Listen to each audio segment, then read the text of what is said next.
예, 오늘은 열왕기서입니다. 드디어 이제 얼마 남지 않은 구약 1, 이제 열왕기서, 그 다음에 역대서, 그 다음에 에스더, 에스라, 느헤미야 이렇게 이제 3번 남았습니다. 이 열왕기서는 뭐 다들 아시다시피 솔로몬의 왕으로부터 시작해서 남유다가 멸망하기까지의 그 기록된 이야기입니다. 이 기간은 대략 한 420년 정도다라고 우리가 생각을 하고 있고요. 원래 다윗과 솔로몬 왕 때까지는 이스라엘이 하나였죠. 그러다가 이후에 북이스라엘과 남유다로 나뉘게 되는 이런 현상이 있습니다. 사무엘서도 제가 언급은 드리지 않았지만 사실 기존에도 사사시대에도 이런 유다는 남유다대로, 유다는 그 다음에 나머지 북이스라엘은 북이스라엘 지파대로 이렇게 조금 형성은 되어 있었어요. 그래서 다윗도 처음에는 유다한테 먼저 왕으로 인정을 받고 이후에 이제 이스라엘 전체한테 인정을 받는 이런 현상이 있었지 않습니까? 그래서 이 유다와 나머지 지파가 이렇게 좀 큰 세력이 있었다. 마치 뭐 정의할 수는 없지만 뭐 민주당과 국민의힘이라는 이 큰 이렇게 양당이 있던 것처럼 이미 이렇게 존재는 하고 있었는데 그래도 하나로서 다윗과 솔로몬 때는 있어 왔으나 안타깝게도 이후에 북이스라엘과 남유다는 나뉘게 되는 일이 벌어지게 되었습니다. 이 나라들의 왕들의 이야기가 바로 열왕기서다라고 생각을 하시면 됩니다. 이제 그 내용을 살펴보기에 앞서서 그 왕이 성경에서 왕이라는 거는 누구를 비춰주는가, 누구를 가리키는가라는 것을 좀 먼저 살펴보도록 하겠습니다. 성경에서 왕이라는 인물들을 우리가 접할 때마다 여러분들은 누구를 생각납니까? 하나님, 예수님. 바로 우리한테 적용 안 합니까? 맞습니다. 예수님을 우리는 바로 적용을 해야 됩니다. 구약시대의 역사와 사람들의 그 모든 스토리는 그 사람 개인의 역사와 스토리이기도 하지만 성경에 굳이 기록했던 이유는 이 사람들과 역사를 통해서 우리가 알고 싶은 누구를 가리키는 방향이다. 그분이 바로 예수님인데 바로 왕조차도 예수님을 예표하는 인물들이다라고 생각을 하시면 돼요. 그래서 우리가 이 인물들의 긍정적인 면을 보면 이 긍정적인 사람보다 더 뛰어나신 예수님이 우리에게 오셨구나. 또는 부정적인 면을 보면 이런 모습이 아닌 더 좋은 예수님이 우리에게 오셨구나. 이런 식으로 우리는 예수님에게 적용을 해야 합니다. 그래서 우리는 왕들의 모습을 보면서 가장 먼저 예수님에게로 적용할 수 있는 그런 사고방식을 계속해서 훈련해야 돼요. 그래서 우리가 매일매일 성경을 읽으면서 그런 훈련을 하는 겁니다. 제가 바이블키를 강의를 쭉 하는 이유도 예수님을 계속해서 먼저 볼 수 있도록 계속 이렇게 이야기를 해드리고 있는 겁니다. 그러면 우리도 보통 성경을 읽다 보면 내 개인한테도 적용하고 싶지 않습니까? 그리고 또 우리 개인한테도 적용해야 합니다. 다만 순서가 있다라는 거. 어떻게 우리에게까지 적용이 될 수 있었는지를 봐야 된다라는 것입니다.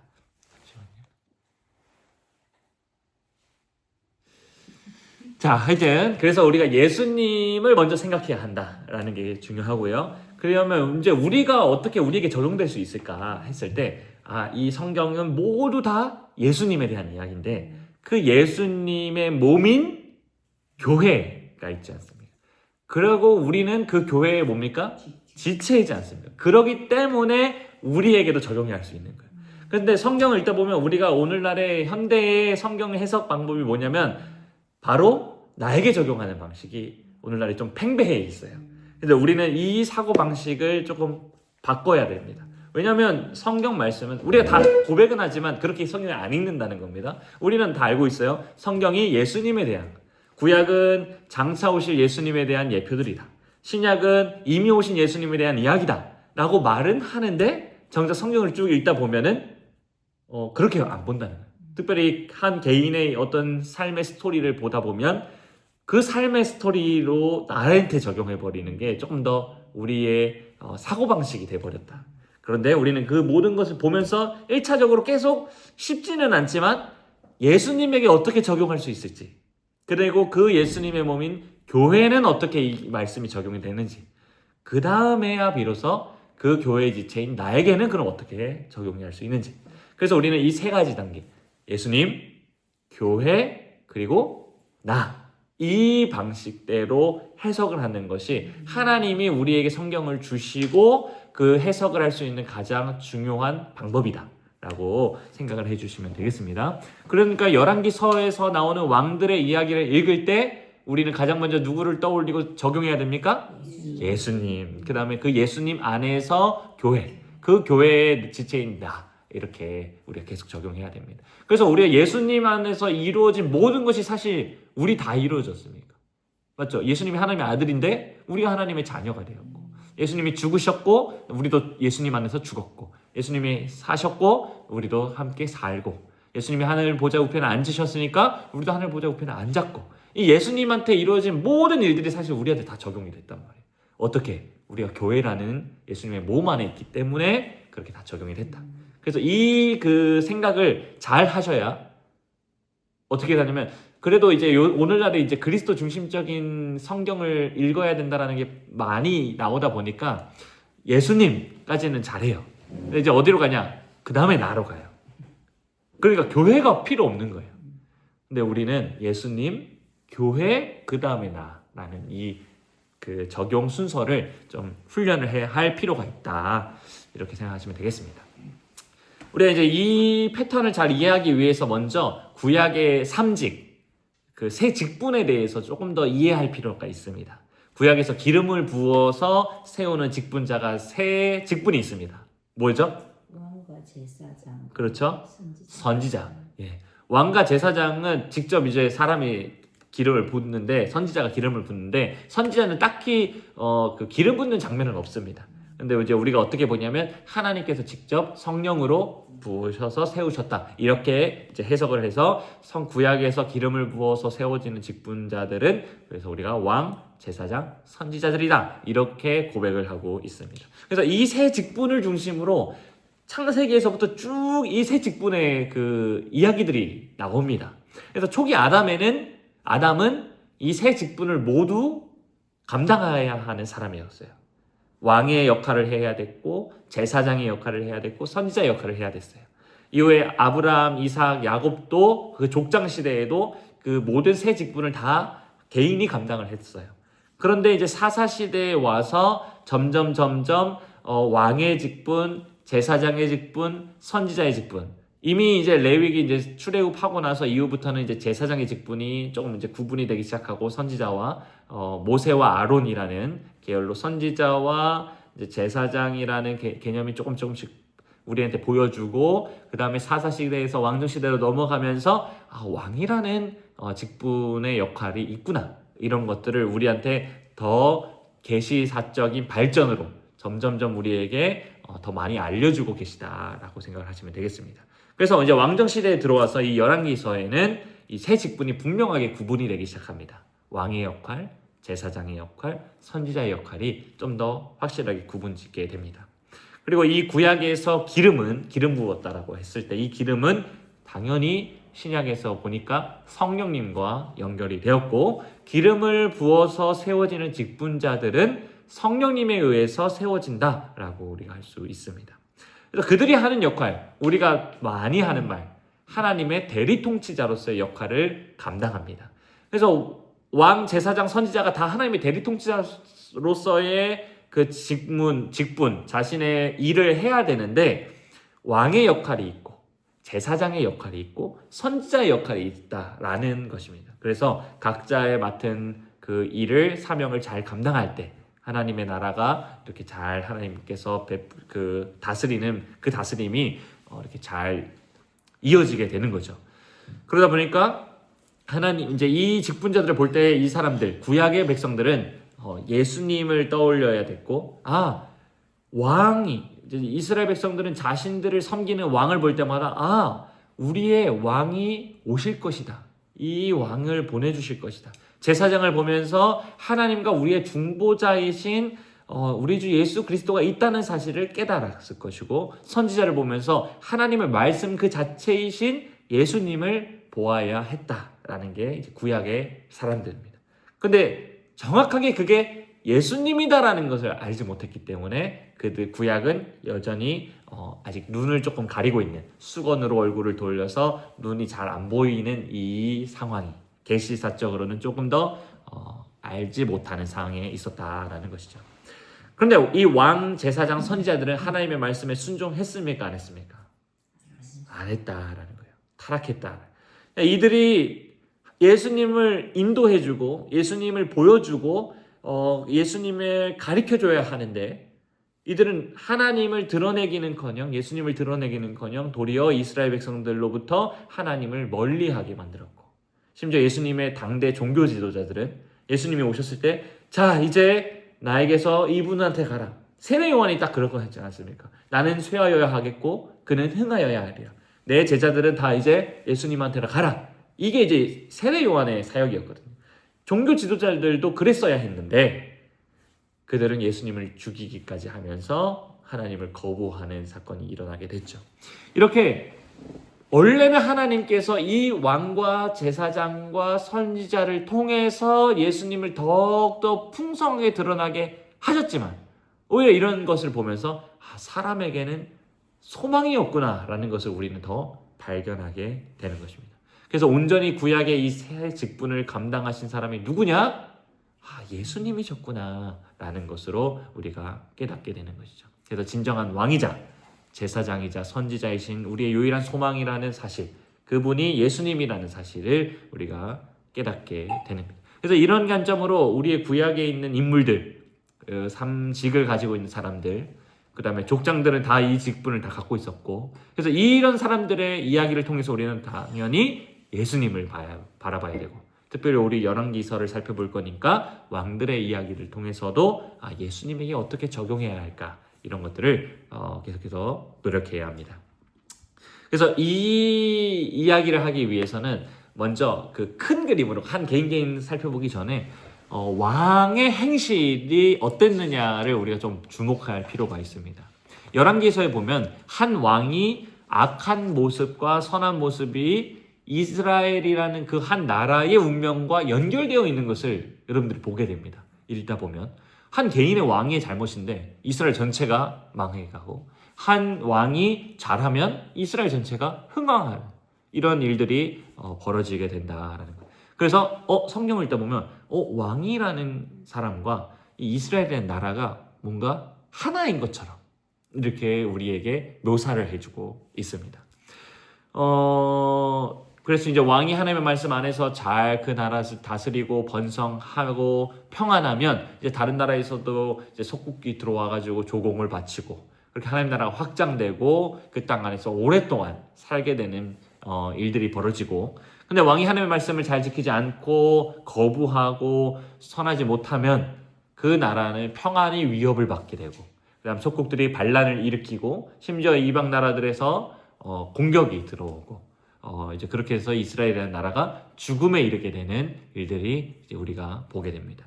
이처럼 한 나라의 왕, 그 다음에 한 나라의 전체가 연결되어 있다라는 것을 우리가 열왕기서를 읽다 보면 이런 그림을 계속 우리한테 보여주네라고 우리가 알 수 있어요. 그러니까 이게 뭘 의미하느냐라는 것은, 성경이 사실 우리 각 사람의 구원은 개인에 달려있다, 개인의 신앙에 달려있다라고 우리는 알고 있지 않습니까? 성경도 그걸 가르치고 있습니다. 맞습니다. 우리의 신앙은, 내 신앙은 내 것입니다. 우리가 아무리 잘한다고 해서 자동적으로 우리 가족들이 신앙이 좋아지는 것도 아니고 그들이 구원받는 것도 아닙니다. 그런데 구약에서 왕과 이 나라는 운명 공동체처럼 이렇게 밀접하게 관련이 있다라는 거예요. 이거는 왜 이런 그림을 보여주냐 우리한테. 성경은 분명히 신앙은 개인의 것이다 라고 말하는데 동시에 한 개인에 의해서 전체가 영향을 받는 이 그림 또한 또 보여준다는 거예요. 그래서 우리는 이것을 어떻게 이해해야 되냐. 이 그림은 우리가 예수님에게로 적용해야 된다라는 거예요. 그러니까 예수님이 이 땅에 오셔서 왕, 선지자, 제사장의 역할로서 감당하셨죠. 그리고 십자가에서 죽으시고 부활하시고 지금 하늘 보좌 우편에 앉아 계신데, 그렇다면 이런 예수님의 모습이랑 우리랑 무슨 상관이 있냐. 예수님은 개인 한 사람으로 이 땅에 오신 것이 아니다. 예수님의 삶은 개인의 삶이 아니다. 근데 우리는 보통 예수님의 삶을 오늘날에는 좀 개인의 삶으로 역사 예수, 그러니까 예수님의 어떤 그 이 역사적 그 당대에 있었던 일, 예수님이라는 한 개인의 삶 이런 거에 우리가 조금 주목하는 편인데 뭐 그런 것도 뭐 우리가 나쁜 건 아닙니다. 뭐 알아볼 수는 있습니다. 근데 그 예수님이라는 한 개인에 초점을 맞추면 안 된다. 이 예수님이라는 분은 이스라엘이라는 전체, 이 온 교회적 인격이라고 표현을 합니다. 신학적으로는. 예수님이라는 한 사람인데 이 한 사람은 개인이 아니라 온 우주에 있는 교회의 인격이 다 그 한 사람에게 달려있다. 이 그림이 우리가 원죄라고 할 수 있는, 아담이 죄를 범할 때 우리 모두가 그 아담 안에서 죄가 범죄한 것처럼 한 사람 예수님의 순종으로 말미암아 우리 모두가 다 구원에 이르게 되는 이 그림이 이미 열왕기서에서 왕과 이 나라가 한 세트라는 것, 하나라는 것을 계속 보여주는 이유가 이런 그 성경의 원리를 우리한테 알려주기 위해서. 이게 이제 강화되면 로마교처럼 교회 안에 들어오면 모두가 구원받는다. 성례에 참여하면 다 그냥 너가 어떤 삶을 살든 상관없이 구원받는다. 이제 이렇게 강화가 되고, 이게 너무 개인으로 이제 넘어가면 교회 굳이 필요해? 교회 같은 거 소용없어. 그냥 내 혼자 예수님 믿으면 되는 거 아니야? 라고 이렇게 극단이에요. 그래서 우리 장로교회는 이 두 극단을 피하고자 이제 이 교회도 중심을 하면서 이제 성례는 표다. 그러니까 하나의 그냥 사인이다. 그렇게 이 성례를 받으면 자동적으로 네가 구원받는 건 아니야. 그렇다고 해서 이 성례가 중요하지 않다는 건 아니야. 이게 실제적으로 너한테 영향을 미쳐. 이 두 가지 말을 할 수밖에 없는 상황이 돼버렸어요. 그래서 이것들을 우리는 잘 균형을 잘 잡고 이렇게 적용을 해야 된다라고 생각하시면 되겠습니다. 그래서 이제 우리가 아까 얘기했던 대로 이런 원리, 왕은 한 개인의 왕이 아니라 이 온 나라 이스라엘 백성 전체와 동일시되는 이 그림을 우리가 잘 이해하면서 열왕기서를 읽다 보면은 왕들이 어떻게 장차 오실 예수님과 연결이 되는지도 우리가 조금 더 쉽게 적용을 해볼 수 있습니다. 이런 점에서 오늘날 성시화 운동 들어보셨죠? 성시화 운동 이런 거. 그게 뭐예요? 안 들어봤어요. 잘 안 들어보세요. 그러니까 부산 성시화, 성시화 해서 이 도시를 거룩하게 하자. 성시화 운동. 예. 성시화 운동. 예. 도시를 성스럽게 하는 그렇죠. 네, 그렇죠. 이제 풀었으면 그런 건데, 이게 이제 왜 나오게 됐냐? 그 사람들의 제가 사역이나 이런 거가 잘못됐다라고 하는 건 아니지만 그런 이게 게 있어요 지금? 지금도 하고 있습니다. 그러니까 우리 부산 지역이 거룩해져야 된다. 예를 들어서 해운대 성령 대집회 예전에 한번 했었죠. 이제 이게 이제 성시화 본부에서 이제 그런 걸 주최를 하는 거예요. 근데 그 사람들 사역 이런 거를 제가 이제 비난하는 건 아니지만 이런 성시화라는 그 개념 자체가 사실은 이 성경의 원리와 조심을 해야 된다. 왜냐하면 이 우리나라 제가 예전부터 계속 언급드렸지만 이스라엘이라는 이 나라, 이 왕과 이스라엘이라는 이 개념은 교회에게 적용을 해야 되는데 우리가 이거를 한 세상의 나라로 적용을 해버리는 오류를 범할 수 있다는 거예요. 그러니까 어때요? 오늘날에 어떤 목사님들이 봐라 성경에서도 한 나라가 왕이 제대로 못하면 선지자로서 막 혼내고 그러지 않냐. 그러니까 우리도 정치에 가서 하나님 말씀대로 할 수 있도록 막 가르치고 혼내기도 하고 해야 된다. 이렇게 적용을 해요. 그런데 왕이 세상에 나 말하는 왕이랑은 다르다라는 거예요. 이 왕, 제사장, 선지자는 교회의 직분이지 세상 나라로 우리가 적용을 해버리면 안 된다. 그래서 이 열왕기서를 읽으면서 우리가 적용해야 될 이스라엘이라는 나라는 세상 나라가 아니라 교회로 적용을 해야 된다. 이거를 잃어버리니까 오늘날에 이제 이런 목사님들이 이런 목사님들이 사회 참여해야 된다고 생각을 하지만 너무 극단적으로 어떤 정치적인 발언으로 선동을 한다던가 이런 부분에서 성경을 갖고 간단 말이에요. 그게 이제 저는 이제 조심스러운 면이고, 그래서 성시화라는 것도 우리는 교회를 거룩하게 해야지, 교회가 거룩하면 자연스럽게 이 교회를 통해서 세상으로 흘러가는 원리를 하나님께서 항상 만들어 주셨는데, 이 세상은 원래 타락합니다. 원래 악합니다. 근데 그거를 거룩하게 다 만들어야 된다. 이런 거는 우리가 좀 조심해야 된다. 그래서 성시화는 교회에게 적용해야 되는 거지, 이 대한민국이라는 땅덩어리에서 적용할 수는 없다. 이미 세상 나라이기 때문에. 그래서 이제 교회가 대한 공동체로서, 너희들 그렇게 살아봤자 답 없는 거잖아. 우리 교회를 봐라. 이렇게 살아야 돼. 예수님이 답이야. 그럴 때 이 사람들이 교회로 들어오는, 그래서 이제 속국들이 이제 들어오고 조공을 바치고 이런 그림으로 가야 되는데, 뭔가 세상 나라를 우리가 다 변혁시키고 회복시키고 만들어 버려야 되겠다라는 그런 생각. 이게 이제 로마 교회가 중세 때 워낙 이제 그 당시에는 그 종교 중심의, 그 기독교 중심의 교회, 그 세상이었기 때문에 그게 가능했어요. 근데 오늘날은 그렇지 않다라는 거예요. 그래서 그런 우리가 그 오류를 좀 범하지 않을 수 있도록, 이스라엘이라는 나라나 왕, 제사장이라는 직분들은 교회에 적용을 해야 된다라는 것을 꼭 기억해 주셨으면 좋겠습니다. 왜냐면 우리가 왕을 볼 때 예수님한테 적용하고 교회로 적용하고 나에게 적용하기 때문에, 선지자가 왕한테 뭐라 한다라는 게 우리가 정치인들한테 뭐라 해도 된다라는 식의 적용은 아니다라는 것을 기억해 주셨으면 좋겠습니다. 자, 이제 열왕기서의 기록 목적을 한번 살펴보도록 하겠습니다.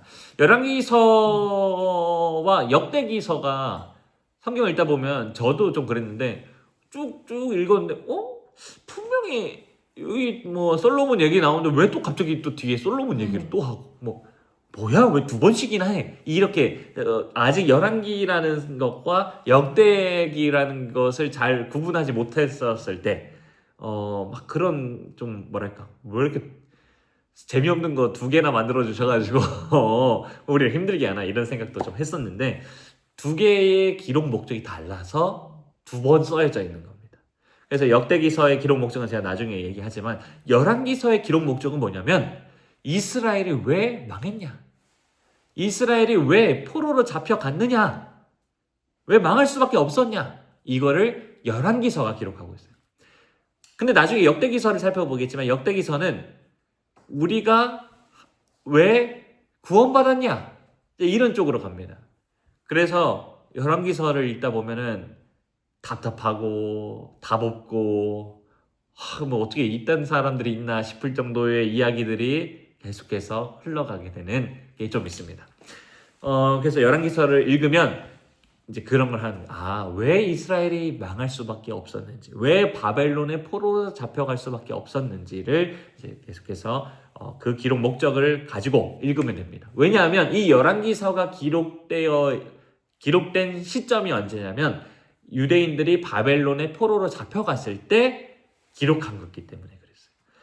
그래서 아니, 하나님이 세우신 나라 아니냐, 왜 이방 나라한테 망해가지고 우리가 왜 포로 생활을 하고 있냐, 왜 우주 만물을 창조하신 하나님께서는 왜 우리를 이렇게 망하게 내버려 두셨느냐 라는 질문들을 후손들이 하지 않겠습니까?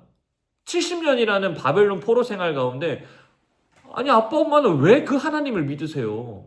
우리 이렇게 망하게 하고 아무 쓸모없는 하나님 아니냐, 이런 질문 앞에 열왕기서를 딱 아이들한테 제공하고 가르치는 성경이었다라고 생각을 하시면 됩니다. 그래서 열왕기서를 통해서 우리는 왜 우리가 망할 수밖에 없었는지를 알 수 있게 됩니다. 그러니까 하나님이 신실하지 않아서 자기 백성을 지킬 수 있는 힘이 없어서 우리가 포로로 잡혀간 것이 아니라 우리의 죄 때문에 그렇다, 우리가 하나님의 말씀을 듣지 않았기 때문에 그렇다라는 것이 열왕기서의 이야기입니다. 그런 면에서 사실 제가 이 이후의 역사는 신명기적인 사관으로 읽어야 된다라는 말씀을 드린 적이 있습니다. 신명기에 이미 너희들 내 말을 듣지 않으면 포로로 잡혀갈 것이다 라는 말씀이 있습니다. 그러니까 사실 신실하지 않으신 게 아니라 그 약속에 진짜 신실하셨기 때문에 이스라엘 백성들이 포로로 잡혀가게 된 겁니다. 하나님이 약속을 안 이루신 것이 아니라 정말 그 약속, 신명기에서 약속하셨던 대로 약속이 성취된 것이 바벨론 포로다라고 생각을 하시면 되겠습니다. 그러면 이것을 우리에게 적용을 하면 이제 이런 거죠. 왜 우리는 이 땅에서 이렇게 비참한 삶을 살아야 되는가? 왜 우리는 하나님의 백성답게 살지 못할까? 이 땅의 교회가 왜 이렇게 엉망진창이 되어서 왜 교회가 쇠락하고 있을까? 이것을 우리가 적용할 때 열왕기서를 통해서 적용해 보자면 우리의 죄 때문이구나. 우리가 하나님의 말씀대로 살지 않았구나. 특별히 교회의 직분자들이 타락했기 때문에 그렇구나. 이런 것들을 열왕기서가 우리한테 가르쳐주는 바다라고 생각하시면 되겠습니다. 자, 한편 이 열왕기서를 읽어보면은 이제 솔로몬 이후부터는 이스라엘은 남유다와 북이스라엘로 나눠지게 되는 것을 알 수 있습니다. 남유다는 르호보암 왕이 다스리게 되고요. 북이스라엘은 여로보암 왕이 다스리게 됩니다. 근데 르호보암은 솔로몬의 아들입니다. 그래서 남유다는 다윗, 솔로몬, 그 솔로몬의 아들인 르호보암 이렇게 쭉 연결이 되고요. 여로보암은 다윗의 자손이 아니고요. 그냥 솔로몬의 장군이었습니다. 그런데 이 장군이 북이스라엘을 차지하고 어떻게 말하자면 반역을 한 거죠. 그렇게 해서 북이스라엘. 그래서 유다 지파는 베냐민 지파와 함께 다윗 후손인 르호보암과 함께 붙어서 남유다를 형성하게 됐고, 근데 이제 우리가 보통 이제 베냐민과 유다 지파가 같이 있었다라고 하지만 시므온 지파도 사실은 유다 지파 안에 있었기 때문에 아마 이제 이런 식으로 되었을 것이다 라고 얘기하는데, 일단 열왕기서에서는 유다 지파와 베냐민 지파가 르호보암에게 붙었다라고 기록은 하고 있기 때문에 저희가 일단은 두 지파는 남유다라고 생각하시면 되고, 나머지 10지파는 여로보암에게 붙게 되었습니다. 레위 지파는 그럼 어디 붙었을까요? 레위 지파는 북쪽이가. 레위 지파는 땅이 어디입니까? 다 흩어져 있었습니다. 그렇죠. 맞네. 그럼 레위 지파는 어떻게 했을까요? 맞네. 다 있겠네요. 다 있었을까요? 네. 여기 레위 지파는 다 남유다로 내려옵니다. 유다랑 베냐민만 남쪽에 있죠. 있고. 예. 네. 나머지는 이제 북쪽으로 네. 붙었는데 네. 레위 지파가 다 흩어져 있었는데 레위 지파가 이제 북이스라엘과 남유다로 나눠지게 되면서 신앙이 있는 레위들은 다 남유다로 내려옵니다. 이제 그 이야기를 한번 또 살펴보겠습니다. 왜 내려갔는지. 그러기 위해서 이제 북이스라엘이라는 나라에 대해서 좀 더 우리가 살펴를 봐야 됩니다. 북이스라엘은 태생적으로부터 죄를 가지고 있어요. 무슨 죄일까? 그것을 대표적으로 우리는 어떻게 표현하냐면 성경은 여로보암의 죄다. 그래서 북이스라엘의 왕들의 행실을 평가할 때 이런 말들이 많아요. 여로보암의 길을 따라 행하였더라. 이런 말들이 많이 나와요. 그럼 여로보암의 죄는 뭘까? 우리 한번 살펴보겠습니다. 열왕기상 12장 26절, 열왕기상 12장 25절부터 33절. 딱 제목으로 뭐라고 적혀 있습니까? 남이 금송아지를 만들다. 예. 이제 25절, 26절 이전에 이미 남유다와 북이스라엘이 나눠지게 됐어요. 근데 이제 여로보암이 이렇게 북이스라엘을 차지하고 보니까 이 골치 아픈 게 있는 거예요. 그게 뭐냐면 예루살렘 성전이 남유다에 있는 거예요.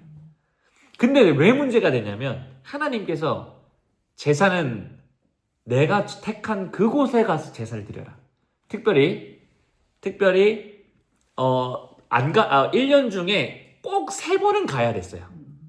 절기에 유월절, 맥추절, 초막절. 이 절기에는 나머지는 이제 각 집에서 이제 레위인 그 근처에 있는 레위인들과 하나님의 말씀 듣고 그렇게 살면 됐는데 1년에 3번은 무조건 예루살렘으로 가야 하는 절기가 하나님께서 주셨단 말이에요.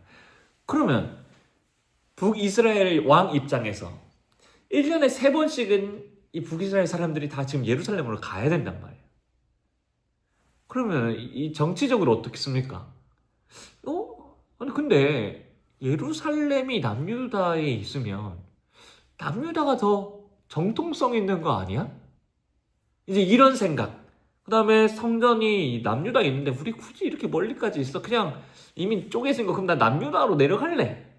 마치 북한이 극도로 우리 대한민국 오는 것을 차단하는 이유가 그거 아닙니까? 아씨 대한민국 이렇게 좋아? 라고 하면 북한 사람들이 어떻게든 막 내려오려고 하지 않겠습니까? 그러니까 여로보암 입장에서 이게 안 되는 거예요. 그래서 27절에 이런 생각을 하는 거예요. 만일 이 백성이 예루살렘에 있는 여호와의 성전에 제사를 드리고자 하여 올라가면 이 백성의 마음이 유다 왕 된 그들의 주 르호보암에게로 돌아가서 나를 죽이고 유다의 왕 르호보암에게로 돌아가리로다 하고 이런 고민을 막 하고 있는 거예요. 이에 여로보암이 계획을 세우는 게 금송아지를 만들어야 되겠다라는 거예요. 북이스라엘의 최남단의 베델에 최북단의 단. 그러니까 북이스라엘 자체 입장에서 봤을 때 가장 밑에는 베델, 가장 위에 단에 금송아지를 만듭니다. 그리고 28절에 이렇게 말해요. 무리에게 말하기를 너희가 다시는 예루살렘에 올라갈 것이 없도다. 이스라엘아, 이는 너희를 애굽 땅에서 인도하여 올린 너희의 신들이라. 이렇게 말하고 있어요. 여기에 신들이라고 번역된 히브리어는 엘로힘입니다. 엘로힘 하면 여러분 뭐가 생각합니까? 하나님이죠. 예. 그러니까 성경을 사실은 이제 여기서 금송아지라고 하다 보니까 번역을 우상이니까 하나님이라고 표현하기가 좀 그런 거예요. 그래서 신이라고 이제 적어 놓은 거죠. 그런데 사실은 성경은 하나님이라고 번역을 하는 게 더 이 문맥에서는 더 맞다. 왜요? 애국 땅에서 인도하여 낸 신이 누굽니까? 하나님이지 않습니까? 여호와 하나님이지 않습니까? 그래서 하나님으로 번역하는 게 더 좋다. 이 말은 무슨 말이냐? 여로보암은 지금 다른 신을 숭배한 겁니까? 아니라는 거예요. 하나님을 예배하도록 한 거예요. 다만 금송아지를 세워놓고 이 금송아지가 우리가 지금까지 인도한 여호와 하나님이다 라고 이야기를 하는 거예요. 이것은 이미 출애굽기 32장에서 금송아지 사건, 그 금송아지도 우상을 숭배한 게 아닙니다. 아론이 그래요. 이 금송아지가 우리를 예굽에서 인도하여 낸 신이다. 거기도 신이다 이렇게 번역을 했지만 사실은 거기도 하나님이다 라고 번역을 해야 돼요. 그런데 지금 하여튼 이 사람들은 지금까지 섬기고 왔던 하나님을 섬겼다는 거예요. 여로보암도 다른 신을 섬기고 싶은 건 아니에요. 하나님을 섬기고 싶어요. 다만 남유다에 있는 성전에는 갈 필요가 없이 하나님이 만드신 그 성전은 말고 우리가 고안에는 성전에서 예배를 드렸으면 했다라는 거죠. 그래서 단과 베델에서 예배를 드리면 된다라고 했고 31절에 보니까 레위인들을 제사장으로 삼지 않고 보통 백성을 제사장으로 삼았다라고 말하고 있어요. 왜냐하면 다 남유다로 넘어갔기 때문에 이 단과 베델에 금송아지가 세워지는 것을 보고 여기 있으면 안 된다. 그래서 레위인들이 다 남유다로 내려오게 됩니다. 그 다음에 이 여로보암은 성전, 예배의 장소를 변경했을 뿐만 아니라 제사장 직분, 그러니까 직분을 또 변경한 거지 않습니까? 그냥 하나님은 레위 지파에게 제사장 직분을 주셨는데 그냥 일반 백성, 내가 원하는 사람을 직분자로 세웠다는 거예요. 이런 직분의 왜곡, 타락이 있었고요. 그 다음에 그 뒷부분에 보니까 절기를 32절부터 8째 달에 절기로 바꿔버려요. 원래 이스라엘 백성들한테 절기에 7월 달에 절기가 굉장히 많아요. 7월 15일은 이제 초막절이고 쭉 있는데 이 7월의 절기를 살짝 바꿔요. 8월로. 그러면서 이 8월의 절기로 지켜라 이렇게 이야기를 하는 거예요. 그러니까 여로보암은 하나님을 섬기도록 한 거예요. 맞죠? 하나님을 섬겨야 돼요. 여호와 하나님을 섬기도록 했어요. 다만 예배 장소, 그 다음에 예배 봉사하는 직분자, 그 다음에 예배 시간, 절기는 임의로 바꿔버린 거죠. 그거밖에 없어요. 그래서 우리는 보통 뭐라고 말합니까? 아니 하나님 섬기면 되지 뭘 예배 장소가 중요하고 직분자가 중요하고 시간이 중요합니까? 그냥 하나님 우리가 잘 믿고 잘 살면 되는 거 아닙니까? 이렇게 할 수 있는데 하나님은 이것을 죄다라고 보신다라는 거예요. 가볍게 여기지 않으신다라는 거죠. 아까 얘기했던 대로 출애굽기 32장에서 나오는 금송아지 사건과 같이 처리하신다. 그래서 하나님은 이들을 가리켜서 이 계명을 범했다 이렇게 이야기를 해요. 이 계명은 단순히 하나님의 형상을 만들지 말라라는 계명이 아니라는 거죠. 1계명에선 하나님께서 내가 다른 신과 섬기지 말라. 그러니까 1계명이 우상 숭배를 하지 말라는 말이고요. 2계명은 뭐냐면 하나님께서 가르쳐 주시는 방법대로 예배해라라는 말이에요. 하나님은 형상을 만들지 말라고 하셨는데 하나님은 형상을 주셨어요. 성막을 주셨죠. 금촛대를 주셨죠. 진설병을 주셨죠. 향단을 주셨죠. 언약궤를 주셨죠. 그걸 보면 성막을 보면 하나님이 떠올리도록 이미 하나님은 자신의 형상을 주셨단 말이에요. 근데 이 형상 말고 내가 준 형상 말고 너희들이 고안해내는 형상은 내가 거부하겠다라는 게 이 계명입니다. 그래서 이 계명을 보통 우리는 어떻게 말하냐면 예배 방법에 대한 계명이다. 이렇게 통상적으로 말을 합니다. 그러니까 하늘에서 준 방법이 아니라 땅의 짐승으로, 땅의 방법으로 하나님을 섬기고자 했던 것, 하나님이 가르치신 방식이 아니라 세상 방식대로, 인간이 고안해낸 방식대로 하나님을 예배드리려고 했던 것, 하나님은 이것을 이 계명의 죄다라고 여기시고 심판을 선언하신다라는 거예요. 그래서 이후에 13장에 들어오니까 베델 제단 규탄이라고 해서 2절에 하나님의 사람이 이렇게 말을 합니다. 하나님의 사람이 제단을 향하여 여호와의 말씀으로 외쳐 이르되 제단아 제단아 여호와께서 이와 같이 말씀하시기를 다윗의 집에 요시야라 하는 이름하는 아들을 낳으리니 그가 너의 위에 분향하는 산당 제사장을 내 위에서 제물로 바칠 것이요 또 사람의 뼈를 내 위에서 사르리라 하셨느니라 하고 이렇게 너희들은 다 제단에서 쓰러져 버릴 것이다 이렇게 이제 심판을 선언하는 거예요. 근데 그들은 이 말씀을 경고의 말씀을 어기고 계속해서 이 계명을 어깁니다. 이 계명을 어기는 게 문제가 뭐냐면 이 계명을 어기면은 자연스럽게 1계명을 어기기도 쉽다는 거예요. 그리고 하나님은 특별히 1계명을 믿는 사람, 하나님을 믿는 사람들은 특별히 2계명을 더 강조합니다. 자, 북이스라엘의 아합 왕이 우리가 알다시피 이방 여인 그 이세벨을 아내로 삼으면서 이 북이스라엘은 바알과 아세라를 섬기게 됩니다. 이때부터 2계명을 어긴 죄, 여로보암의 길에서 더 악한 아합의 길로 빠지게 되는 거죠. 2계명을 어긴 죄에서 1계명을 어기는 죄로 자연스럽게 이동을 해버린다는 거예요. 그러니까 쉽게 1계명을 어길 수 있었던 이유는 북이스라엘이 이미 2계명을 어기고 있었기 때문이다 라는 것을 성경은 계속해서 얘기를 해주고 있고, 그래서니까 북이스라엘은 남유다보다 가장 먼저 멸망을 해버리는 이런 일들이 벌어지게 되었다. 이런 점에서 우리도 이 계명을 조심해야 됩니다. 지난번에도 제가 이 이야기들을 좀 계속 말씀을 드렸는데 우리가 하나님을 예배한다고 해도 하나님께서 가르쳐 주신 방법대로 예배를 하지 않으면 죄가 된다는 거예요. 그러니까 우리가 억울하지 않습니까? 그러니까 잘 알아야 되는 거예요.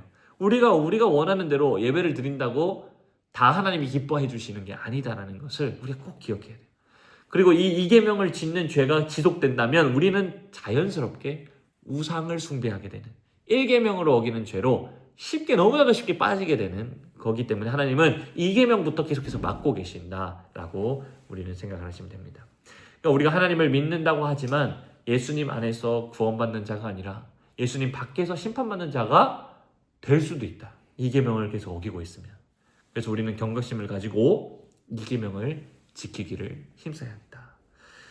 근데 이제 이 2계명에 관해서 좀 더 재밌는 사실을 좀 얘기를 드릴 건데요. 이 2계명은 하나님의 약속이 동반된 계명입니다. 우리 성경 뒷면에 2계명 말씀 한번 2계명 한번 읽어볼까요? 제2는 시작. 너를 위하여 새긴 우상을 만들지 말고 또 위로 하늘에 있는 것이나 아래로 땅에 있는 것이나 땅 아래 물속에 있는 것에 어떤 형상도 만들지 말며 그것들에게 절하지 말며 그것들을 섬기지 말라. 나 내 하나님 여호와는 질투하는 하나님인즉 나를 미워하는 자의 죄를 갚되 아버지로부터 아들에게로 3, 4대까지 이르게 하거니와 나를 사랑하고 내 계명을 지키는 자에게는 1000대까지 은혜를 베푸느니라. 아멘. 그러니까 지금 이계명의 말씀을 하시고 뒤에 더 덧붙였단 말이에요. 네. 나는 질투하는 하나님이다. 그렇게 말하시면서 이제 아버지로부터 아들에게 3, 4대까지 내가 심판하겠다라는 말로 좀 들리는 말씀을 하십니다. 근데 사실 우리는 여기서 3, 4대까지 징계하겠다라는 말보다는 하나님께서 3, 4대까지 참겠다라는 말로 이해를 하시면 좋습니다. 그러니까 하나님의 3, 4대까지도 내가 참고 참지만 너희들이 그럼에도 불구하고 계속 이 계명을 어기면 내가 그제서야 심판하겠다. 이렇게 이해하시는 것이 더 좋습니다. 왜냐하면 북이스라엘의 왕들이 어떻게 심판당하는지를 보면 이 계명의 이 말씀이 이런 의미였구나라는 것을 알 수 있어요. 그래서 제가 유인물을 드린 겁니다. 이거는 강의한 52, 53쪽에도 있는 도표인데요. 먼저 제가 한번 유인물을 한번 보시면서 자, 북이스라엘만 먼저 한번 보세요. 이스라엘 왕들이 북이스라엘입니다. 자, 1대와 2대를 한번 쭉 연결을 해서 그러니까 여로보암 1세와 나답을 긋고 연결해서 왕조 1이라고 적어보세요. 여로보암 1세. 여로보암 1세랑 나답 1과 2대 1대 2대를 쭉 엮어서 왕조 1. 그 다음에 3, 4대 왕 3, 4대 왕을 묶어서 왕조 2라고 적어봅시다. 자, 2대 나답 왕은 1대 여로보암 왕의 아들이야. 그런데 3대 왕 바하사는 씨가 같은 씨가 아니라. 열왕기상에 나중에도 찾아보시겠지만 15장 27절에서 29절에 보면 이 바하사가 반역을 합니다. 근데 여기서 끝이 아니고 북이스라엘 왕조는 또 계속 왕조가 바뀌는 역사가 일어나요. 5와 6을 묶어서 왕조 3 이렇게 적어보시고요. 7, 8, 9, 10 7, 8, 9, 10 묶어서 왕조 4. 그 다음에 11, 12, 13, 14, 15 11에서 15까지 왕조 5. 16 왕조 6. 16은 혼자입니다. 왕조 6. 17, 18 왕조 7. 19 왕조 8. 20 왕조 9.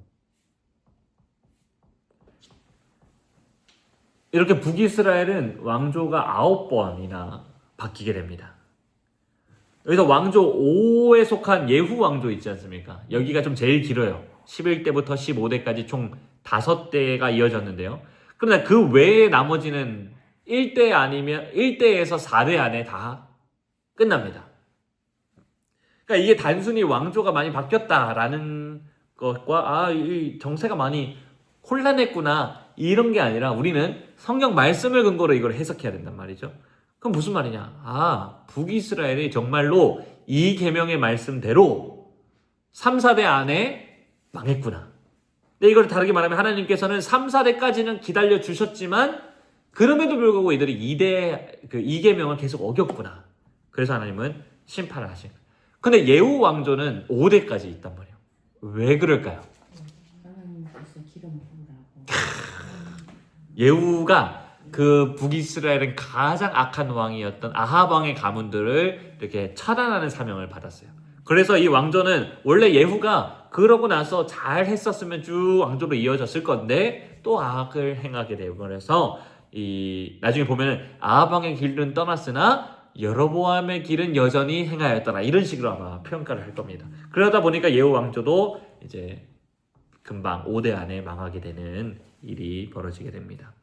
어쨌든 하나님은 이 계명을 어기는 이 북이스라엘의 왕조를 3, 4대까지 참으셨다가 끝내 심판하시는 결과를 우리가 이 도표를 통해서 알 수 있게 되는 거예요.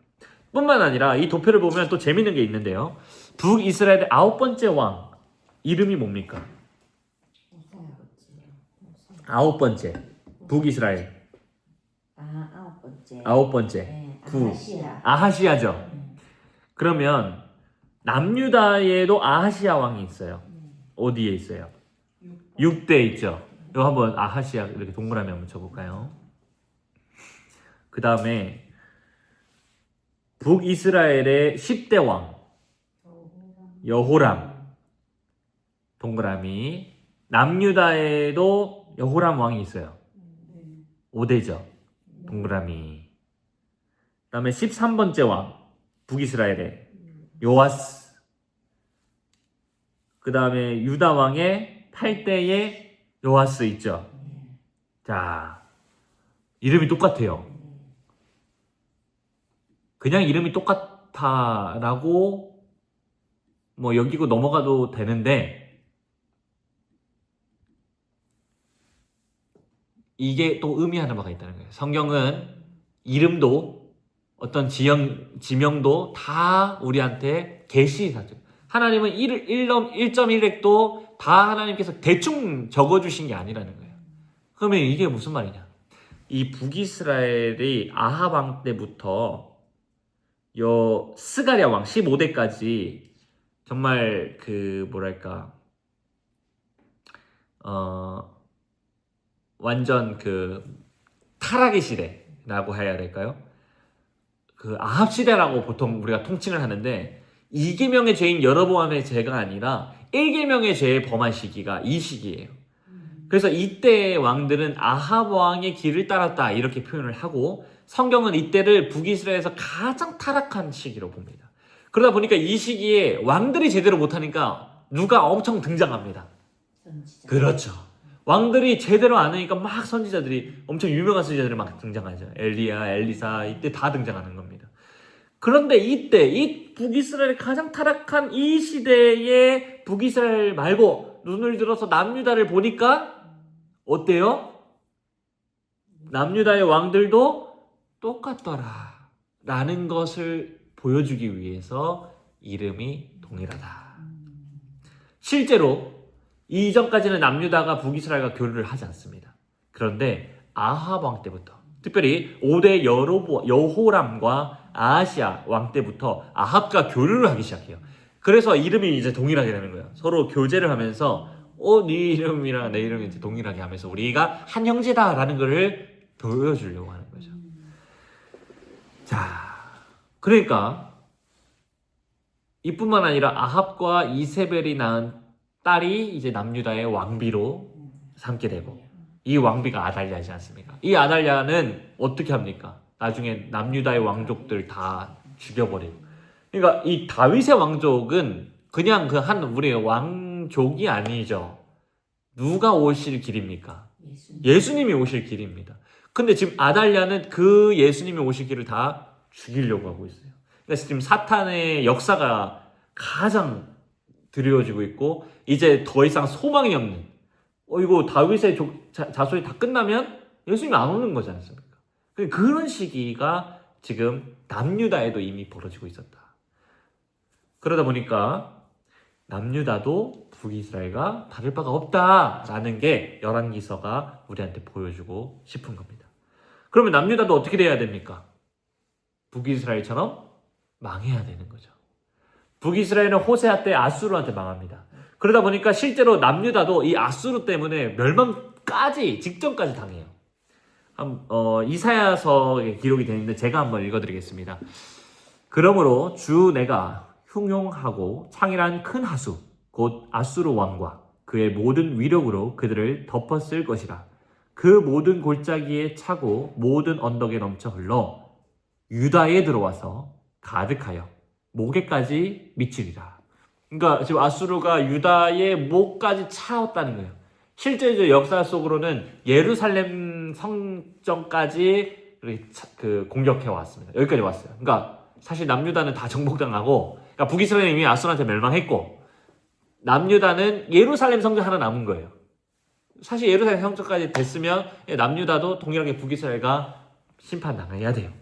근데 그때 우리가 알다시피 이 남유다 왕의 가장 선한 왕들이 등장하기 시작해요. 누구죠? 히스기야.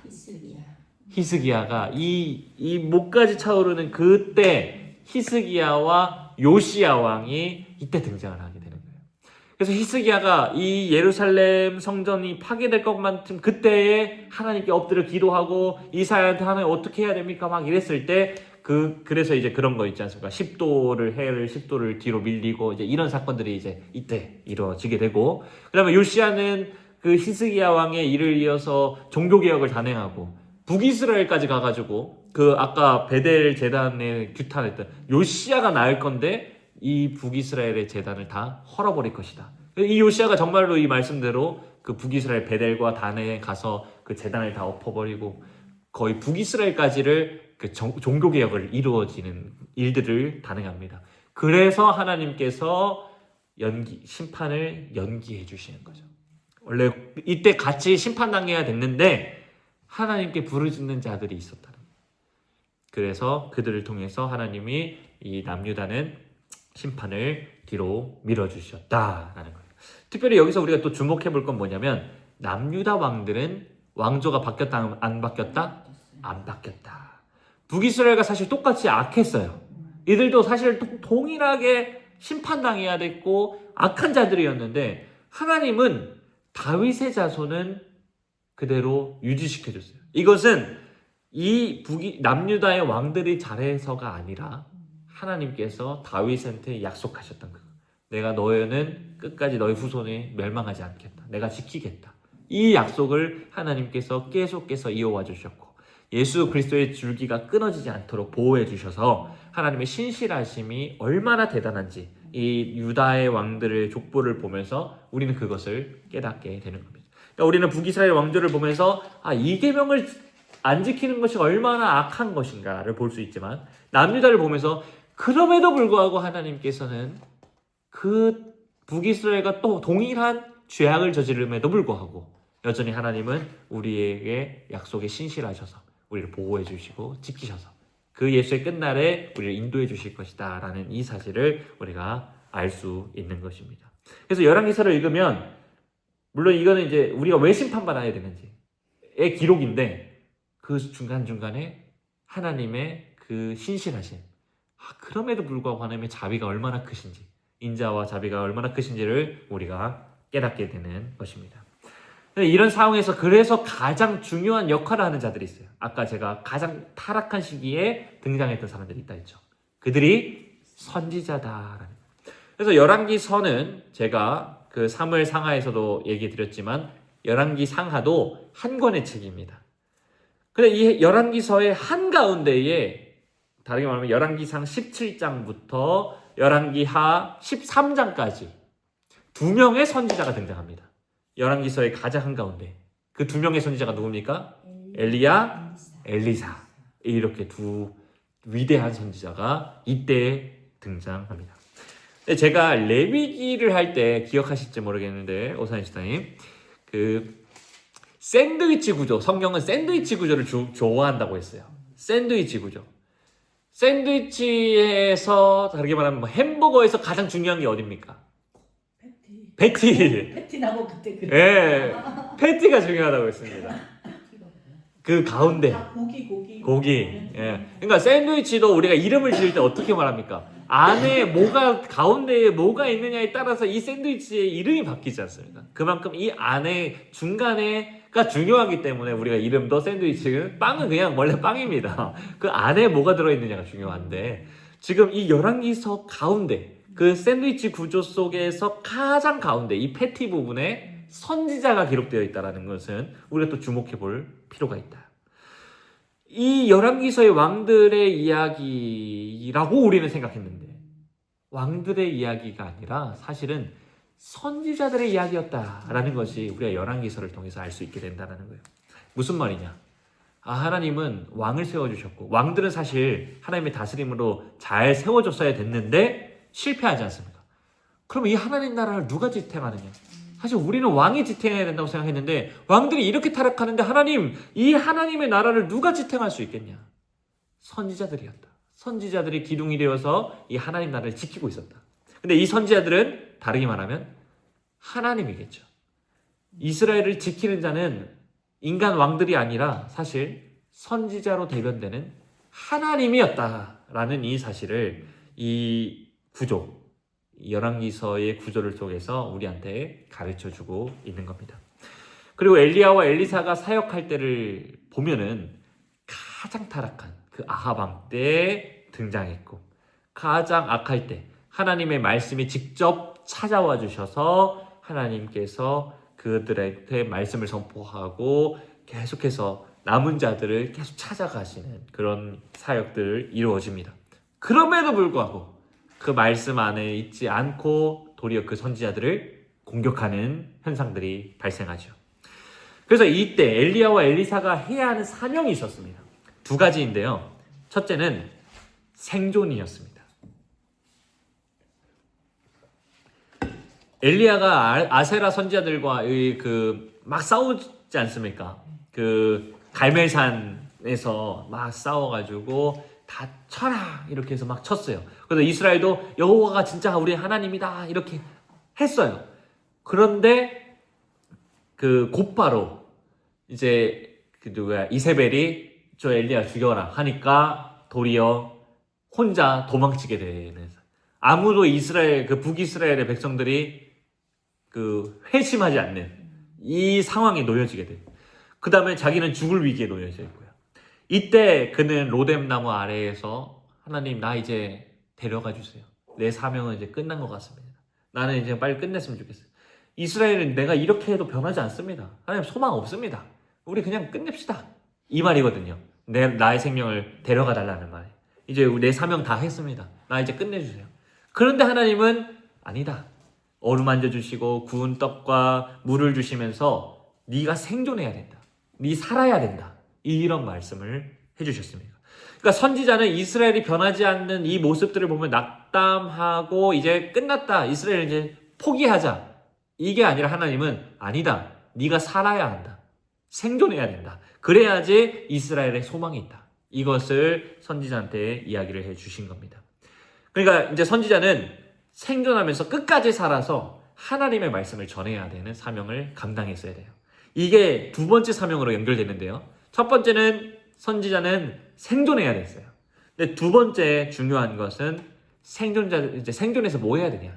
생존자에서 그렇죠. 공동체를 모아야 돼. 공동체를 이루는 거예요. 생존자. 이 엘리야 말고도 여전히 남아있는 생존자들이 있었다는 거예요. 그 생존자들을 모아서 공동체를 이루어야 한다라는 게 두 번째 사명이었다. 그래서 엘리야는 자기 혼자 살았다고 생각했는데 하나님은 아니다. 바알에게 무릎 꿇지 않는 7,000명은 내가 주겠다. 여전히 남아있는 자들이 있다. 걱정하지 마라. 그들을 빨리 모아서 하나님 나라를 이루어라. 예배 공동체를 만들어라. 신앙 공동체를 형성해라.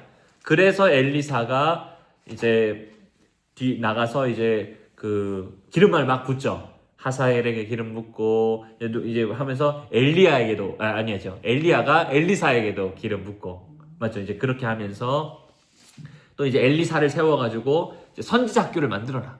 이렇게 하면서 목회자들을 형성해 나가고 이렇게 하나님은 이제 남은 자를 보존하시고 생존하시게 하신 다음에 예배의 자리로 이제 인도를 해 주신다. 그래서 우리가 그 아달랴에 의해서 다 죽어갈 때 그 한 왕, 그 피덩이의 왕을 성전으로 해서 생존을 먼저 시켜야 됩니다. 그 복음을 전하는 사명을 할 수 없는 상황에서는 무조건 우리 그리스도인들은 1차 사명은 뭐냐면 생존입니다. 이게 족장시대 때도 동일했어요. 아브라함 제가 했는데 아브라함이 가장 먼저 자기는 생존해야 된다는 게 중요했어요. 왜? 자기를 통해서 약속이 이루어지기 때문에. 그래서 아브라함의 거짓말을 우리가 한번 좀 더 다시 생각해 봐야 된다. 이런 말을 제가 했는데요. 한번 보시면 좋겠고.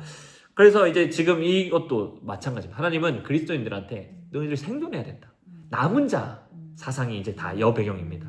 첫 번째로 생존해야 돼요. 그리고 하나님은 그 생존할 수 있도록 보존해 주십니다. 그런데 그럼 생존하면 끝이냐? 아니죠.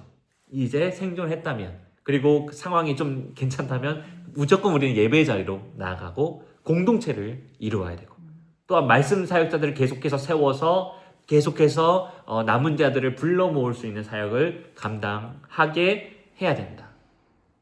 이렇게 알고 계시면 됩니다. 근데 자, 엘리야 있었고요. 바알을 무릎 꿇지 않는 7,000명이 있었지만 대세는 뭡니까? 이 북이스라엘과 남유다의 대세는 여전히 악이라는 거예요. 악하다라는 거예요. 자, 북이스라엘과 남유다는 제가 교회라고 생각해야 된다고 했습니다. 이건 세상이 아닙니다. 교회입니다. 교회 안에 악이 가득해요.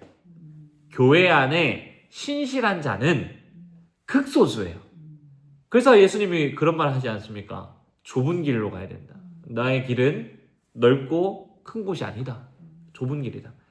우리는 보통 복음이 우리가 폭발적으로 늘어나고 막 이런 것들을 봤기 때문에 뭔가 그 복음은 물론 확장성 있고 하지만 그 엄청 많다. 인구도 엄청 많아야 된다. 이렇게 생각을 하는데 성경은 계속해서 우리한테 뭘 가르쳐 주시냐면 소수다. 너희들은 별로 없다. 택함 받은 사람들은 그러니까 초청받는 사람들은 많지만 택함 받은 사람들은 적다. 그러니까 성경은 항상 그렇게 말해요. 다르게 말하면 우리 교회에도 인원은 많지만 사실 남은 자들은 적을 수 있다. 대세는 악이다. 교회도 여전히 죄로 물들어 있다. 근데 엘리야와 엘리사가 그렇게 하나님의 말씀을 전받지만 그 교회는 여전히 악할 수 있다. 이것을 열왕기서를 통해서 우리한테 계속 얘기를 해주는 거예요. 그러다 보니까 이때 선지자의 말을 듣고 정말 생존하면서 예배 공동체로 모이려고 하는 그 사람들의 모습은 어떻습니까? 미약하게 보이죠. 도살장에 끌려가는 어린 양처럼 정말 볼품이 없는 거예요. 그래서 이사야서에서 고난받는 종, 우리는 보통 다 예수님에게 적용합니다. 맞습니다. 우리는 예수님한테 적용해야 됩니다. 근데 1차적으로는 그 당대에 누구를 가르쳤느냐가 또 중요해요. 그게 중요한데 그 고난받는 종으로서 그 당대에 엘리야와 엘리사의 말씀을 듣고 남은 자로 생존하면서 어떻게든 하나님의 말씀대로 살려고 했던 자들의 모습을 묘사하는 겁니다. 근데 그 자들은 바벨론으로 끌려가야 돼요. 하나님께서 포로로 잡혀가야지 구원받는 거야 라고 말씀하셨기 때문에 끌려가야 돼요. 근데 이제 예루살렘에 남아있는 사람들 입장에서는 포로로 잡혀간 애들이 죄인 아니냐? 이렇게 여긴단 말이에요. 근데 하나님은 아니다. 예레미야가 그런 말 하네. 빨리 포로로 잡혀가라. 우리 바벨론 잡혀가야 된다. 그러니까 이스라엘 입장에서 친바벨론파다. 오늘날 우리나라로 표현하자면 이 친일파다 이놈. 이제 이렇게 되는 거예요. 그러니까 예레미야가 엄청나게 고난받고 힘들게 살다가 죽지 않습니까? 그러니까 이 고난받는 종의 모습이 이 당대의 교회의 모습이었더라는 거예요. 제가 한번 읽어드리겠습니다. 이사야 53장 2절 3절인데요. 그는 주 앞에서 자라기를 연한 순 같고 마른 땅에서 나온 뿌리 같아서 고운 모양도 없고 풍채도 없은즉 우리가 보기에 흠모할 만한 아름다운 것이 없도다. 그는 멸시를 받아 사람들에게 버림받았으며 간고를 많이 겪었으며 질고를 아는 자라. 마치 사람들이 그에게서 얼굴을 가리는 것 같이 멸시를 당하였고 우리도 그를 귀히 여기지 아니하였도다. 그리고 이어지는 게 우리가 잘 아는 말씀이죠. 그는 질고를 받아 쭉 그 말씀이 이제 이어집니다. 이것이 1차적으로 이 악한 세대 때, 이 악한 교회 속에서 남은 자들이 얼마나 볼품없었는지 이거를 보여주는 말이고요. 결국 이게 예수님께서 어떻게 이게 성취되었는지 우리는 그것을 알 수 있습니다. 근데 이런 모습이 오늘날 우리도 이렇게 될 수도 있다라는 것을 우리가 꼭 기억해야 됩니다. 교회가 말씀 안에서 개혁되지 않고 바르게 서지 않으면 자신이 거짓 교회가 되는 줄을 모른다는 거예요. 우리는 잘하고 있다고 생각해요. 하나님께 복을 받는다고 생각해요. 예루살렘에 있는 것이 구원받는 것이다 라고 생각해요. 예루살렘은 절대 무너지지 않을 것이다 라고 여겼단 말이에요.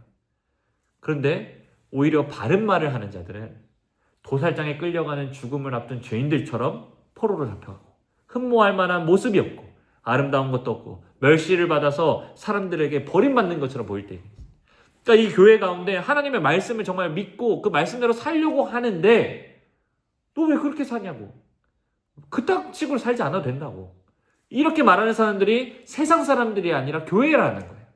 교회 안에서 그렇게 좀 믿음 생활하지 말라 이렇게 말하고 공격하고 오히려 믿음 생활 잘하려고 하는 사람 끄집어내고 이렇게 하는 게 현실이고 이 교회에서 우리가 경험할 수 있는 사람들이다. 우리가 그렇게 했다. 그래서 우리가 예수님을 믿는 자라고 하더라도 미약해 보일 수 있고 소수일 수 있습니다. 그런데 그런 우리가 예수님의 승리를 함께 얻은 자라는 사실을 기억해야 돼요. 그래서 우리가 말씀을 배우고 그 배운 말씀대로 실천하면서 바른 신앙 공동체, 생존자들이 모여서 예배하는 공동체를 계속해서 세워가야 하는 거죠. 그래서 우리가 이렇게 하나님의 말씀 바이블키를 통해서 알고 이렇게 세워야 되는구나. 이 계명이 정말 우리가 잘해야 되는구나. 근데 이거를 아직 모르는 교회 공동체가 있단 말이에요. 우리 사랑하는 공동체들이 있는데 그 공동체들은 여전히 우리를 뭐라고 할 수도 있어요. 뭐 그렇게까지 해야 돼. 하지만 그들을 우리가 품으면서 이렇게 하나님의 말씀이 그렇게 가르치고 있어. 우리가 이렇게 한번 해봐야 돼. 이렇게 하면서 그들을 설득하기도 하고, 물론 우리가 박해를 받아야 될 수도 있습니다. 이렇게 하나님의 말씀대로 살려고 하지만, 말씀대로 가르치려고 하지만 이 교회는 그거를 원하지 않을 수도 있어요. 그럴 때는 또 박해를 받고 어쩔 수 없이 힘들게 멸시를 받을지언정 그래도 우리는 그 남은 자로서 하나님의 말씀대로 살아야 한다라는 것을 이 열왕기서는 이야기하고 있습니다. 그렇지만 하나님은 이 열왕기서를 보여주면서 완전히 답 없는 것만 보여주시지는 않으십니다. 완성된 하나님 나라가 열왕기서에서도 잠시 반짝 이렇게 우리한테 보여주십니다. 그게 열왕기상 4장 20절입니다.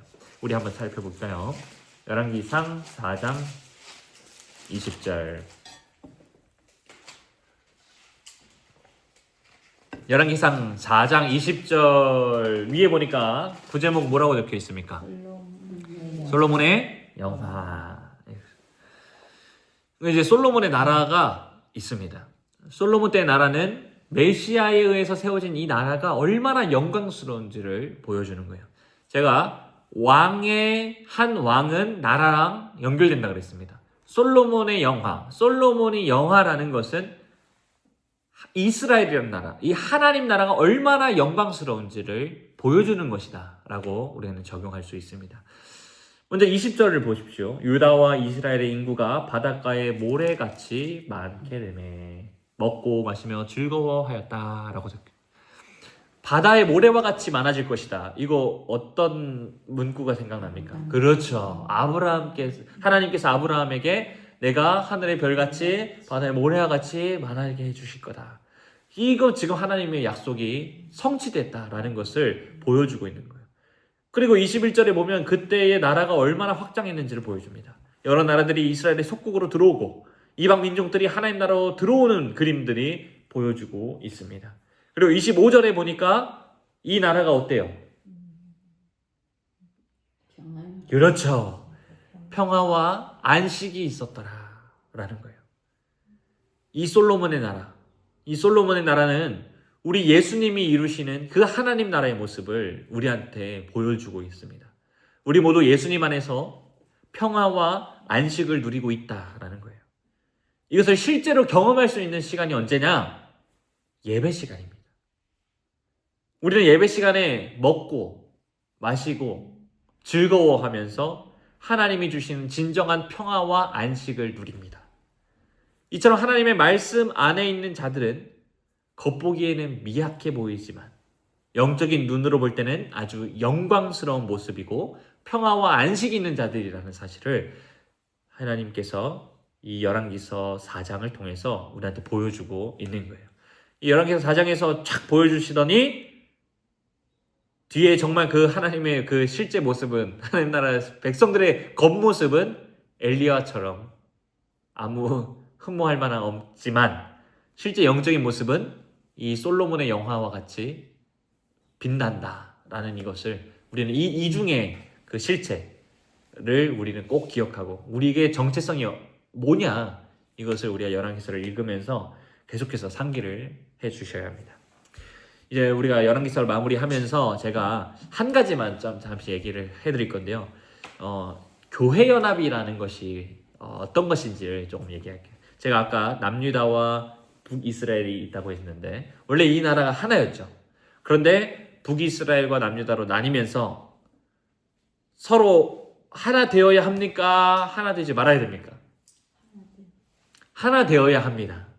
연합해야 돼요. 힘써서 하나 되기를 해야 돼요. 근데 열왕기서를 읽다 보면 실제로 남유다와 북이스라엘이 하나가 되려고 할 때 도리어 선지자들이 야단칩니다. 왜 그럴까요? 서로 왜 그럴까요? 아니 하나가 되라고 해놓고선 악에만 하나가 되지 말고. 맞습니다. 예. 여기서 우리가 교회 연합이라는 게 뭔지를 좀 기억해야 돼요. 자, 북이스라엘과 남유다 교회입니다. 교회입니다. 오늘날의 에큐메니컬이라는 용어 혹시 들어보셨어요? 에큐메니컬 좀 못 들어. 그러니까 교회 연합을 이라는 용어인데요. 우리가 오늘날에 어떤 거를 좀 더 좋아하냐면 초교파적으로 모이는 걸 좋아해요. 예, 우리가 고신교단이지 않습니까? 이 고신교단을 넘어서 우리 많잖아요. 감리교도 할 수 있고 합동 통합, 우리 모든 초교파적으로 함께 모여서 우리 하나님 예수 그리스도 믿는 자답게 살아갑시다. 이런 거를 좀 원해요. 그렇게 하는 것도 좋아 보여요. 맞습니다. 우리는 초교파적으로 계속해서 교류해야 되고 하나 되기를 힘써야 됩니다. 그거를 제가 뭐라고 하는 건 아닙니다. 다만 남유다처럼 북이스라엘을 그냥 아무 그거 없이 연합하려고 하면 도리어 하나님은 심판하신다. 무슨 말이냐? 남유다처럼 연합한다라는 말이 무슨 말이냐면 신앙의 일치를 이루지 않고 무작정 연합하는 것을 금지한다는 거예요. 하나님은 신앙이 하나 되지 않으면서 겉모습으로만 연합되는 것을 거부하십니다. 그래서 2계명 또는 1계명을 범하는 북이스라엘과 남유다는 연합할 수 있습니까? 없습니까? 없습니다. 연합해서도 안 됩니다. 남유다는 연합하기 전에 뭐 해야 됐었냐면 그들의 죄를 지적하고 회개해야 했으며 그들이 회개할 때 자 이제 우리 연합할 수 있어. 이게 하나 되기 위한 남유다의 노력이었어야 되는데 그들은 오히려 그 북이스라엘 아까 아합과 연합하면서 자기들이 다 된통 죽음을 당하는 역사가 있었죠. 그러니까 무작정 그냥 우리 그냥 모이는 게 좋은 거야, 하나 되는 게 좋은 거야 라고 하다 보니까 남유다에서 죄가 들어오고 멸망에 이르는 역사가 있다라는 거예요. 그래서 우리도 교회 연합을 할 때 좀 주의해야 됩니다. 우리가 교회 연합에 힘쓰고 하나 되기를 힘써야 하는 거 맞는데 가장 먼저 선행되어야 할 것, 우리가 진정으로 하나 될 수 있는 것은 신앙의 일치다라는 것을 좀 기억해 주셨습니다. 이건 우리 교회 안에도 마찬가지입니다. 우리 교회 안에 신앙의 일치를 이루도록 우리가 같은 신앙을 고백을 할 수 있도록 계속해서 해야 돼요. 그러니까 우리가 아까 제가 교회를 세우는 방식이 달라지면 안 되는 거죠. 우리의 그림은 아까 2계명을 금지하니까 인간의 고안해낸 방식이 아니라 정말 하나님께서 말씀해 주신 방식대로 예배를 드리고 싶어요. 우리는 이제 그렇게 됐어요. 그런데 그런 신앙을 받아들이지 않는 사람들이 있단 말이에요. 그럼 우리는 그들한테 계속 가르쳐 줘야 되겠죠. 근데 그들이 계속 그걸 거부해. 그럼 우리는 하나가 될 수 없는 거예요. 하나가 될 수 없다라는 거예요. 이런 면에서 신앙 고백이 다르면 연합할 수 없어요. 그래서 우리 교회가 타교단의 목사님이 쉽게 설교단에 세우는 것을 조금 조심해야 합니다. 목사가 우리의 신앙과 일치하는지를 확인한 뒤에 당회가 그걸 살펴서 이렇게 조심스럽게 세우는 것이 우리 교회가 지금 취하고 있는 방법입니다. 우리 당회 분들은 그런 것들을 잘 하고 계십니다. 그런데 이제 그런 경우가 있죠. 예를 들어서 우리 오사희 집사님의 우리 태원이가 만약에 가서 이제 회심을 해가지고 저기 어디야 감리교 목사가 됐다. 근데 우리 교회 입장에서는 축하해줄 일이죠. 목사가 세워졌으니까. 그렇다고 우리 교회 강단에 초청하는 거는 조심해야 된다. 왜냐하면 신앙이 다르기 때문에. 같이 교류를 할 수 있고 대화를 할 수 있지만 설교단에 세우는 거는 좀 더 다른 의미입니다. 그 설교단에는 같은 신앙의 일치로 선포가 돼야 되는데 근데 이제 이게 우리가 인간적으로 봤을 때 조금 이게 꼭 그렇게 해야 됩니까? 뭐 이렇게 세워주고 박수 쳐주고 이렇게 하면 좋은 거 아닙니까? 라고 할 수 있지만 이 교회 연합이라는 게 어떤 것인지 의미를 우리가 잘 알아야 된다. 다음에 그러다 보니까 성례도 마찬가지입니다. 이거 몸을 안 내. 네. 우리가 성찬할 때, 우리 교회 성찬할 때 타교단의 성도들에게 성찬을 줍니까 안 줍니까? 안 줍니다. 또한 우리 교회는 우리 교회 성도가 아니면 성찬을 베풀지 않습니다. 미리 성찬에 참여하고 싶다고 이야기하고 그러면 당회가 그 성도를 살펴서 그 다음에 제한적으로 이렇게 제공을 합니다. 그 이유가 뭐냐면 그냥 왜 굳이 다 주면 안 되냐 그렇게 할 수도 있는데 우리가 그렇게 하는 이유는 우리가 서로 하나 되기 위해서 신앙의 일치가 그만큼 중요하기 때문에 그런 것들을 제한을 두고 고민하고 살피고 하는 것입니다. 하지만 신앙이 일치한다면 우리는 기꺼이 교제하기를 힘써야 하고 하나 되기를 힘써야 됩니다. 우리 교회 성도들과의 교제, 연합을 힘쓰고 우리 주변에 있는 고신교회들과도 교제를 힘쓰고 우리 교회뿐만 아니라 우리 교회 주변에 있는 많은 교회들과도 그리스도와 한 몸 됨으로써 계속해서 교제하기를 힘써야 됩니다. 다만 신앙의 일치를 계속해서 맞춰가고 대화하고 소통하고 이렇게 함으로써 그런 일들을 해야 한다라고 생각을 하시면 되겠습니다. 네, 이것으로 오늘 열왕기 상하 구약 1 마치도록 하겠습니다.